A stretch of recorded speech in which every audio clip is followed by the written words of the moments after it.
7 సంవత్సరాలు పనిచేశాడు. అల్లుడే అడిగాడు, మామ 7 సంవత్సరాలు అయింది, ఏది మాకు ఎప్పుడు చేస్తా పెళ్ళి అంటే ఓకే. సాయంత్రం విందు చేశాడు. ఆ లైట్లు ఆ రాత్రులలో ఈ మాదిరి లైట్లు ఏడున్నాయి, ఈ మాదిరి ఏముంది, ఫంక్షన్ ఏర్పాటు చేశాడు. పెద్దదాన్ని సైలెంట్గా పంపించేశాడు. పెద్దది ఎవరు, జబ్బు కండ్లది. మరి జబ్బు కండ్లని ఉంది, బహుశా మరి ఆ కంట్లోకి వెళ్ళి నీరు గారుతూ ఉన్నాయో, లేకపోతే ఏమైనా కంట్లకి ఏమైనా ఇన్ఫెక్షన్ ఉందో మనకు తెలియదు. రాత్రి వేళలో పంపించగానే తెల్ల లేచి చూసుకుంటే చిన్నది కాదు, ఎవరు, ఓ మామా రా రా వచ్చాడు. ఏంటి మామ, చిన్నదాని కోసం కదా నీ కాడ నేను పని చేసింది, పెద్దది ఇచ్చావేంటంటే, ఒరే పిచ్చోడా, పెద్దదాన్ని కాకుండా చిన్నదాన్ని ఎత్తిచ్చామంటావురా. నన్ను అడిగితే యాకోబు కూడా గుర్తొచ్చి ఉండాలి. ఏంటో తెలుసా, అన్నని మోసం చేసి వచ్చాడే. అన్నని ఎలా మోసం చేసి వచ్చాడు, నాన్న దగ్గర ఎలా మోసం ఆడాడు. అన్న పోయి ఫ్రెష్గా వేటాడి మాంసం తీసుకొస్తే మనోడు ఎక్కడ ఇంట్లో ఉన్న సద్దిపైన తీసుకొచ్చి పెట్టాడు. మోసం చేసి ఆశీర్వాదం. ఇక్కడ మామ కూడా ఏం చేస్తున్నాడు. అందుకే బైబిల్లో దేవుడు ఉత్తగ రాయిలా, ఏది విత్తుతావో అదే కోస్తావు. మామ అంటున్నాడు, రేయ్ చిన్నదాన్ని కూడా నీకేస్తా, మళ్ళీ 7 సంవత్సరాలు చెయ్యి.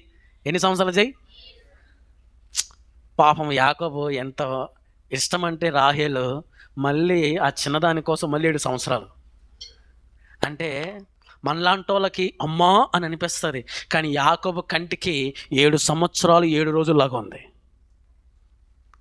యాకోబు కంటికి ఎలా ఉంది, 7 సంవత్సరాలు. అంటే అంత ప్రేమించాడు రాహేల్ని. మొత్తానికి ఎన్ని సంవత్సరాలు, 7 + 7 ఎన్ని సంవత్సరాలు. రాహేలు కోసం ఎన్ని సంవత్సరాలు అయ్యా మనోడు, ఎన్ని సంవత్సరాలు గట్టి చెప్పండి. 14 సంవత్సరాలు పనిచేశాడు. మొత్తానికి రాహేలుని దక్కించుకున్నాడు. బైబిల్ రాయమన్న మాట చెప్తున్నాను, లేయా గర్భాన్ని తెరిచాడు దేవుడు, రాయాల గర్భాన్ని మూసివేశాడు. ఓన్లీ వన్ రీజన్ ఏంటో తెలుసా, దేవుడు లేయాని ప్రేమించాను. అమ్మా స్త్రీలారా, నీ భర్త దృష్టికి నువ్వు అణిచివేయబడుతున్నావా, దేవుని దృష్టిలో నీవు ఉన్నావు. దేవుని కనికరం నీ మీద ఉంది, దేవుని కృప నీ మీద ఉంది, దేవుని కాపుదల నీ మీద ఉంది. చెవిగలవాడు ఆత్మచొప్పు సంగతులు వినుగాక. సరే సరే మొత్తానికి ఏం జరిగింది, 14 సంవత్సరాలు కాక మళ్ళీ 6 సంవత్సరాలు చేశాడు. మొత్తం ఎన్ని సంవత్సరాలు అయింది ఇప్పుడు, 14 + 6 ఎంత మా